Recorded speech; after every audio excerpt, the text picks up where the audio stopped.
Imagine you've already programmed an Android app and spent days learning how to use Android Studio and Java.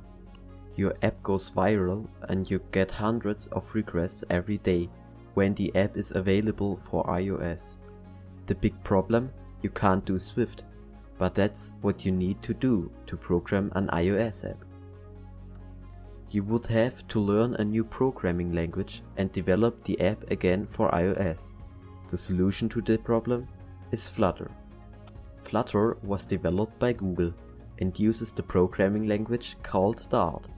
With the development of Flutter, they had one goal: to offer as simple and fast apps as possible for Android and iOS. The biggest advantage of Flutter is the one code base. This means you only have to develop an app once and can deploy it for Android and iOS without an extra effort. This saves you an enormous amount of time and headaches. Flutter is like an UI toolkit. You don't have to worry about different screen sizes or compatibility, because Flutter does it in the background. The goal of Flutter is to let the developer develop an app as easily as possible. There are many pre-built widgets, such as buttons, an app bar, columns, and so on. There are even widgets that are adapted to the look of a different platform, like iOS or Android. The developer should take care of the design.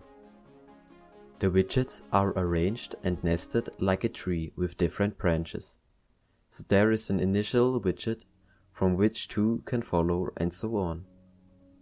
And when you're done with developing, you can deploy the code for all sorts of platforms and devices without having to learn a new programming language or technology. Isn't that wonderful? Write it in the comments, and don't forget to like the video and follow the channel.